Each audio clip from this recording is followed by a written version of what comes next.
Welcome to Revitalize and Replant with Mark Clifton, where we equip pastors to take their churches from declining to thriving by pointing them to a new future and a new hope. Join us weekly for encouragement and practical advice in your pastoring journey.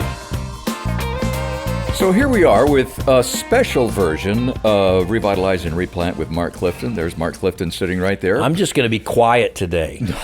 Well, come on. The reason you're going to be quiet is because we have a guest who has a lot to say. I know. And actually, this is number 2 of our takes. We tried to do one a moment ago, and I messed it up. I started talking, and I said, you know what, Dan, you do this for a living, No. and we have a wonderful guest, and I want you to be the one that picks this up. Our listeners will benefit from your wisdom of interviewing. Oh, brother. And they'll benefit from my ability to sit here and listen. Yeah, boy. So that's what we're going to do. Laying it on thick now. Our guest today is Jim Eliff, who is the founder of Christian Communicators Worldwide. And that is something that you're actively involved in now. Mm-hmm. But along with that, we're going to talk about both, if that's okay, about Christian Communicators Worldwide, as well as the type of church ministry that you're involved in, because there's lots of things that we can learn from that, I believe, for what we call the normative church. Mm-hmm. You know, being the church building, and a congregation comes from all different locations. And so let's talk about, first of all, the ministry that you have with Christian Communicators Worldwide. What is that? Yeah, we're Bible teachers. So right now there are just 2 of us, but we've had more. And we travel and teach the Bible, often lead things called Bible intensives, where we just take a passage of Scripture and work on it for 2 days without any helps but the Bible. So do you go to churches, and is it like a seminar or what? No, I'll be, for instance, next week I'll be a couple of days with pastors who are coming in here to a retreat center. Then just a week or so after that, I'll be in South Arkansas with pastors. We've been doing that for a few years, going way down in South Arkansas, El Dorado, way down there. Yep. And meeting with pastors and leaders, and just going through a text of Scripture for 2 days, nonstop. And so what's the purpose or the motivation behind that?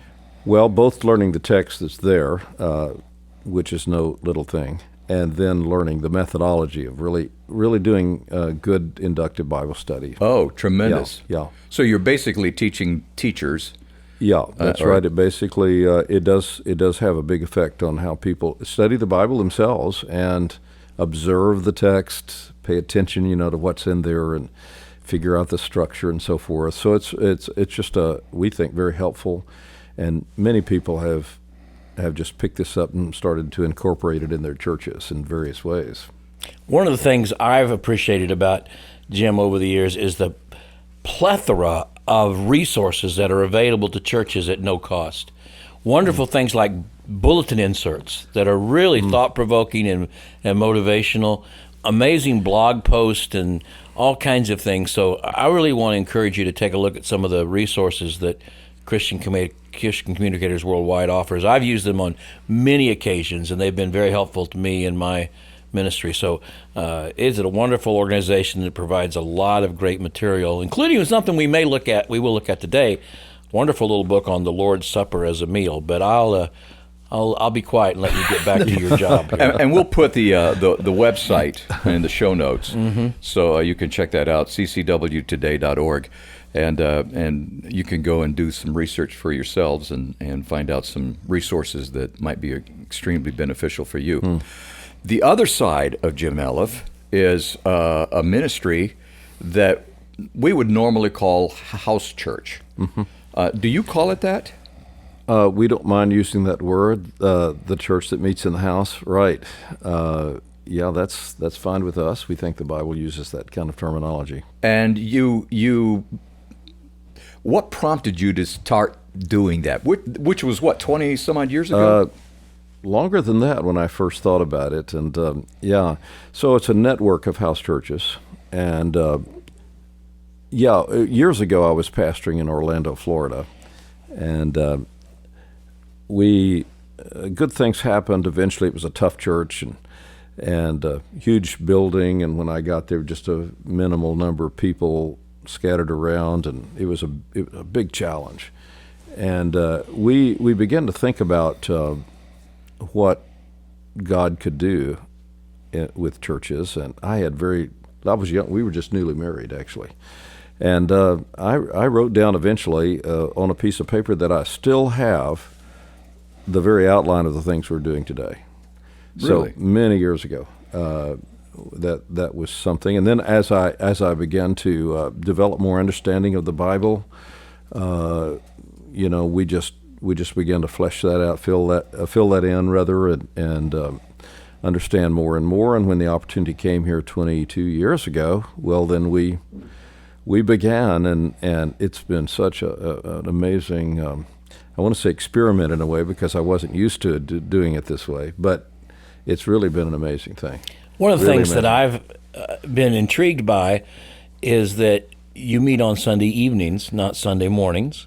Yes, most of the groups do, right. Right. Occasionally they'll meet another time. And that means that Jim and I are preachers' kids. All right. So we grew up in Southern Baptist churches where we went to church more days than we didn't. And by going to church, I mean we were in the building more days than we weren't. And Sunday, we were in church all day. I mean, Sunday school, morning worship. My dad had 2 services, and then get back at 5 o'clock for youth choir, and then church training, and then we'd go to church. And it wore out by Sunday night. We're just totally exhausted. And the idea that you can gather as a church on the Lord's Day and yet have most of the day a time to relax, to rest, to contemplate the week, to prepare your heart to go meet with believers that evening. I've got to tell you, as old as I'm getting, in fact, as we do this podcast in just a couple of weeks, I'm going to try a first evening worship service out near where I live, sort of modeled on what Jim has done. And another member of our team, Jimbo Stewart, started doing this last Sunday evening with some great success, reaching some folks. So I think Jim's onto something here. That's just my opinion. I think the Lord was on to it okay, a long time ago. I appreciate that. So you meet primarily in homes. in homes on Sunday evenings. Absolutely. Primarily it's on Sunday evenings. And let's say it may vary per group, because they're really, the groups have the leadership of their pastors and they work together on what works best for them. But usually, let's say 3 or 4 o'clock in the afternoon, we're together usually 4 or 5 hours. Really? Yeah. So that includes a meal called the Lord's Supper. And you referred to it earlier as a network of churches. How does that network operate? Yeah, in the New Testament you find the church of the city, and then you'll find the terminology of the house church. And so almost every scholar will agree with what I'm saying here, that the church would have the name of the city, but also would talk about the church or the gathering that's in the house, right? So that's what we have, just that simple idea that we have multiple house churches of one actual church, larger church. We'd love to have it the church of the city, but that's never going to happen again, like it was in the New Testament, obviously. And each individual group is autonomous? Yeah, it's sort of like states' rights, We have like the early America that we heard about and read about. We really have a lot that we do. These are legitimate pastors. I mean, they're really solid guys, and they have freedom to do things if they want to have a retreat or do anything or meet a different way. They could meet in the park if they want to. It's a beautiful day. They can, as long as they're doing the things that need to be done.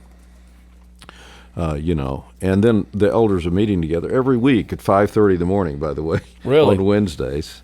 Oh. And so, we're really in touch with each other, the whole. And then we have some things that we come together as a whole. So every 6 weeks, we all pull together in a retreat center.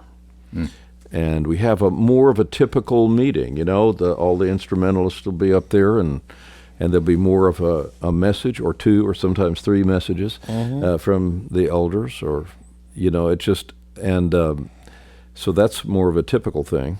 that So you'd be what is comfortable the with, approximate like size of retreat each? atmosphere. I'm sorry. Yeah. What is the approximate size of each congregation? We're pushing the edge on most all of these right now, but we're in the 30s in most of them. So, it's ideal to kind of. It's ideal to be less than that, probably, but it's a whole family, counting the children. And, the last one I led was just having babies like crazy, and the last were twins, so we're adding that way, and other families coming in and so forth. So it can get up into the 30s really easily. Depending on the house size, really is the main consideration. Now, you referred to earlier as you meet around mid-afternoon, and you actually have a meal. Yes, and, after, and you've written a book called The Lord's Supper is a Meal. And we're going to put that information also in the show notes, because we are really recommending this book, because and we want to talk a little bit about that. Sure. First of all, and then I'm just going to kind of turn this over to Mark, because you guys have talked about this a lot. Where did the title come from for the book? Well, a lot of people don't read the book. I want them to get the message right off. It's in the title. That's what it's in pretty the title. plain. Yeah. I don't know. It's a lot of books have crazy titles and nobody knows what they're about, and they don't do what they need to do sometimes. So we wanted to be really obvious here. Yeah, so that's a shocking thing to a lot of. It's not shocking to anybody who's a Bible student. Everybody knew the early church ate a meal, but where did it go to? What happened to that? As I said, we grew up in church, and both he and I, dads were pastors, and you were too. Dan's dad was a missionary in Honduras, so you grew up in it. Yep. And the Lord's Supper was something we did every quarter, if we remembered it. Once in a while, we'd get to church on Sunday, and some deacon would say, "Oh, this is supposed to be Lord's Supper." Time well, we'll to get do the it trays next week. down. Yeah, That's right. Go get the trays, and you go downstairs in the fellowship hall, and you dig up the trays you haven't seen in 3 months, and you wash out the glasses, and you get the little tiny wafer, and at the end, and you cover it up at the front of the sanctuary with a white cloth, and which is a deacon's responsibility. That was a they deacon's go to deacon school for that. That's right. That's why you got deacons to learn that. And they go to deacon school, and they learn to fold it like it's the flag at the president's death, And, which was to keep the flies off. That's right. Days. That's why it's there. Tom Rayner told me that. He said the Exactly. reason for the covering was to keep the flies off. Well, it is on the mission field, I'll tell you that. Yeah, that's really a thing, isn't it? Yeah, and so and I'm not making light of it. That's how I took communion my whole life. Absolutely. And it meant a great deal to us. But it's like growing up, I thought that was the only way you did it. And then, realizing you're right, the early church, they didn't do that. It was at their mealtime. That's right. And so when I heard about Jim and his congregation taking the Lord's Supper as part of a meal. Now, some of you listening have done that. You've had a fellowship meal. You'll do it once in a while, and you'll have Lord's Supper around the tables. I've experienced that too. It's been very meaningful. But yeah, that's kind of where we are. So talk to us about, I'll get it back to Dan. But it was my experience, of course, for years and years. And I don't either want to make fun of that, because you meet with the Lord, and great things can happen, but there's something really missing. And one of the things that's really missing is the thing that is one of the great purposes of the Lord's Supper, and that is fellowship. Okay. So it's like the most independent thing we do, borrowed from Catholics, actually, the way we do it. Okay. And so we're more Catholic about a few things, actually, than we realize. And it's a very independent thing. And the idea of the Lord's Supper was a meal built, people coming together solely because Jesus Christ died. His body was broken, his blood was spilt, so that we can have communion with each other and with him. And so we're doing that. We're actually doing that. We're not. So the iconic word for fellowship in the Bible is meal. It's what we're going to do. Jesus talked about it in heaven. We're going to gather around with Abraham, Isaac, or in the future world, I'll say, wherever that is. Yeah. In the future world, we'll gather at the table with them, because that's just what it was. That was the fellowship place in that period of time. And I think still in a way today, isn't it? I mean, we invite people over to eat a meal because we want to have some fellowship with them, meaningful talk with them, conversation with them, and that's the way to do it. So, the very most major element, I think, outside of remembering, is the fellowship that is talked about seriously and abused, actually, in 1 Corinthians 11. But it's a very, very critical issue. And I can just say from my heart, because I travel like you in many churches, and there is a major problem with fellowship. What happens? Starvation for fellowship, frankly. Mm-hmm. What happens during the meal? Mm-hmm. Well, we just relate, and often it can be. It's not like a prescribed thing to do. It's not ritualistic. Not at all. Yeah. No. It's not. It's not ceremonial or ritualistic. Although at the beginning of the meal, we could do it. We can do this different ways. We can break into the middle of a meal or whatever. But we're going to highlight the elements that to the early church were normative in a banquet, and really in the bread, the case of the bread, it was normative in every meal because that was their utensil, right? Okay. The bread, yeah. So the flat bread, and so and if it were a banquet, it would typically have wine, or we use grape juice. We can talk about levels of fermentation if you want to. No, we're not going to talk about that.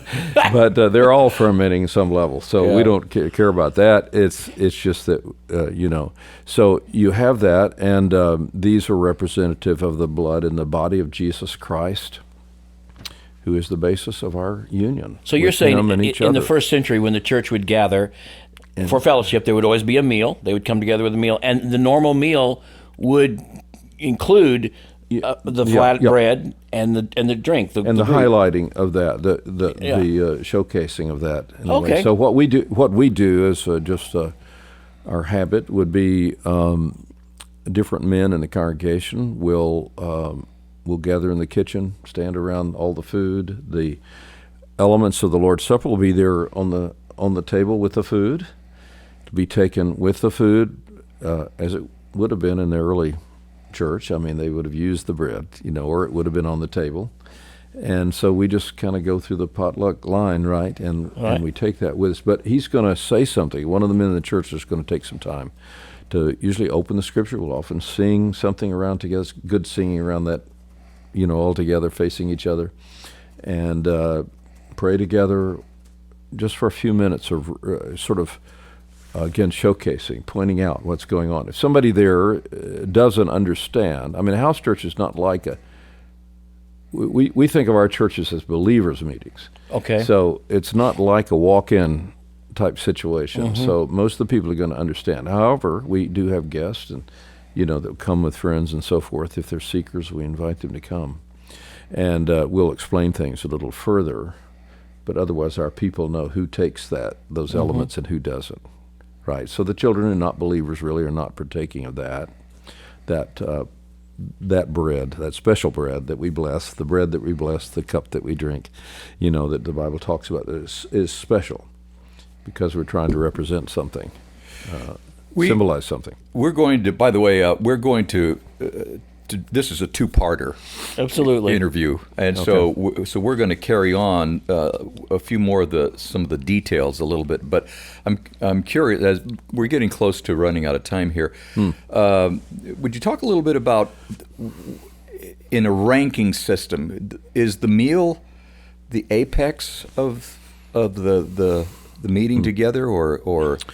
Yeah, that's a really interesting question. When we come together, obviously in any gathering of believers, what Christ has to say to us is the most important thing, right? So we have, which we can talk about if we ever discuss this house church idea. But we'll we talk can talk about about it we'll talk about the idea. Yeah. But we're together, let's say, for an hour and a half. Sometimes it doesn't make a difference how long it lasts. It may be 2 hours. And in that time, we're going to be sharing a lot of things. Different men will be teaching things. People will be sharing their testimony about this, their need. They'll be confessing sin. They may sing a song. We'll sing different songs, pray together about different people's needs. Lots of different ministry to each other, just in a living room, and then we'll have the meal. And having it last, in our case, works best, so we can just hang out then for a long time together and continue. So people in that. On that table may engage in serious conversations about Bible issues. That's pretty typical to see happening. But it's also a time to find out about our families, or somebody's having questions about raising their children, or maybe pulling somebody aside if you need to. A lot of pastoral work can be done in an afternoon like that. So that it's a really economy of time for you to actually be there with your people. And so we see a lot of things happening then in that afternoon, and before we leave, and then finally we're off and saying our goodbyes.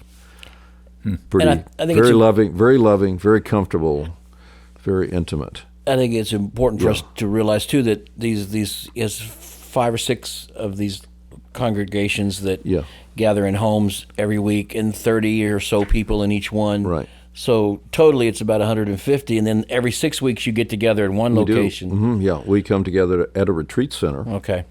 And we bless the Presbyterians because we meet at the Presbyterian Retreat Center. Oh, you do. And we use a fireplace room that's really a comfortable room, and we also eat a meal there, and but we're having a more typical meeting. So sometimes we've had just had 2 or 3 pastors speaking, and sometimes it'll be one, or sometimes a missionary's in town and he'll be sharing. Well, Dan, I think that sort of thing. I think what really intrigued me about the conversations I've had and with Jim about this, and been thinking about it. Again, growing up, as all 3 of us did in Southern Baptist life, worship was always great, and then the fellowship was always great. Yeah. But they were totally divided, even in 2 different rooms. Yeah. So you'd have worship, and then it's like, okay, now we're going to go down and have a fellowship meal afterward. And I love the idea of it all being together. Mm-hmm.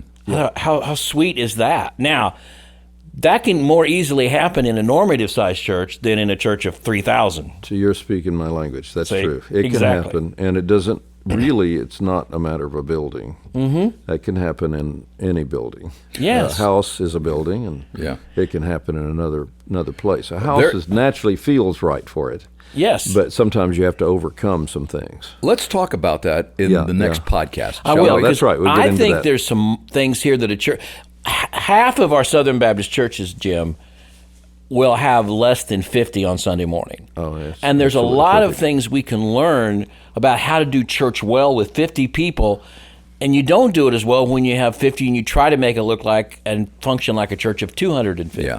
So we'll talk about that in the next podcast. Yeah, let's do that. But I have one more question as we close. Yeah. When do you do the announcements? Yeah. It's kind of important. That is.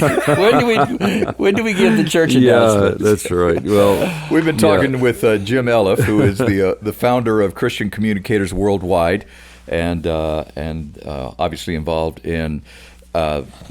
You called it the house of where believers meet, or well, could be different names. Yeah, that's right. The church meeting in the home. That's it. Church meeting in the home. And we're going to continue that discussion. Jim, thank you so much for spending time with us today and talking a lot about something that we've all thought about and wondered about. And you can give us some more insight. We'll do that on the next podcast. Yes. Thank you so much for listening. It's been a pleasure to share this special Revitalize and Replant with Mark Clifton program. And we're going to continue, tell you a little bit more about the book. We have some other things that we want to talk to Jim about. He doesn't know yet. He doesn't. And we're going to spring it on him later. We are. Yeah. Talk to you later. Thanks for joining us today on Revitalize and Replant. This podcast is brought to you by the North American Mission Board, where we help dying or struggling churches regain health for the glory of God and the good of their communities. If you found this conversation helpful, don't forget to subscribe to the podcast on your favorite platform. To learn more about becoming a replanting pastor or to explore resources about revitalization for your own church, visit churchreplanters.com.